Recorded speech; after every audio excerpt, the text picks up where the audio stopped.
Alors depuis plusieurs années, l'Union des marques accompagne les entreprises pour qu'elles contribuent concrètement à la transition écologique. Et c'est la responsable de la RSE de l'Union des marques qui porte ces chantiers. Bienvenue Anaë Biskert.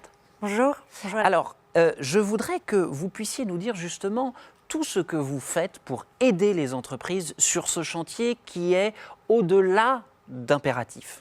Tout à fait. Pour ouvrir cette seconde séquence, donc, je voulais vous dire en quelques mots comment l'Union des marques accompagne notamment à travers du programme FAIRE les entreprises pour que par leur communication, elles puissent contribuer à la transition écologique et à la relance durable que nous souhaitons tous. Production audiovisuelle raisonnée, bons usages des produits ou services, impact environnemental des communications, promotion dans le contenu des communications de comportements éco-responsables. En 2020, dans le cadre du programme FAIRE, nous avons vraiment beaucoup renforcé ces engagements qui sont sur ces sujets environnementaux. Parce que nous croyons à l'intelligence collective, au dialogue, nous organisons des rencontres avec des experts, nous créons des outils pour faire émerger des solutions et avancer le plus vite possible sur ces engagements. L'un d'entre eux, en 2020, a été notre fil rouge. Les signataires du programme FAIRE, en association avec Greenflex et avec la collaboration de parties prenantes que je remercie vraiment vivement d'avoir accepté de participer à nos travaux, ont réfléchi tout au long de l'année à la meilleure façon, à la meilleure manière pour la publicité de représenter des usages et comportements responsables afin qu'ils deviennent une normalité durable.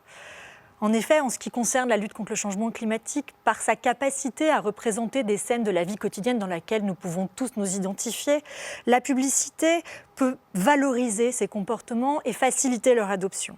L'imaginaire et la narration, l'humour, la créativité sont des leviers particulièrement efficaces pour faire bouger les lignes et diffuser auprès des consommateurs les comportements positifs qui permettront dès aujourd'hui d'alléger l'impact de leur consommation.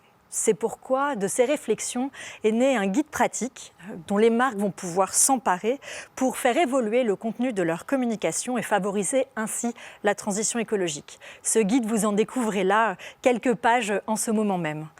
Il est illustré d'exemples concrets de publicités existantes et s'il n'a pas vocation à être exhaustif, il vise à accompagner la réflexion des marques, quel que soit leur secteur d'activité, dans la représentation de l'usage de leurs produits ou services, mais aussi dans la représentation du décor dans lequel ils sont insérés. À titre d'exemple, il encourage les marques à s'interroger sur la quantité ou le volume de produits représentés dans le contexte.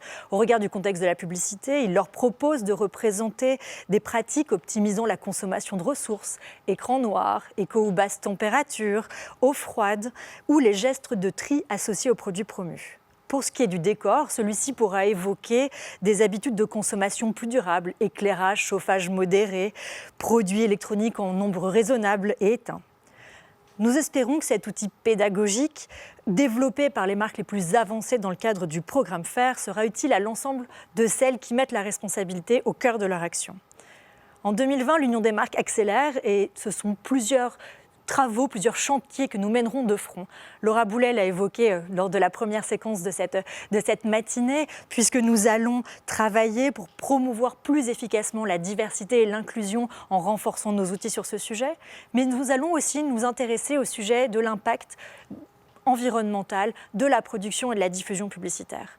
Nous contribuerons à créer des référentiels pour mesurer cet impact en coordination avec l'ensemble des acteurs du marché et nous réfléchirons aux moyens dont disposent les marques pour le faire baisser. Alors je vous donne d'ores et déjà rendez-vous l'année prochaine pour voir ce que concrètement nous aurons fait. Et voilà un beau programme.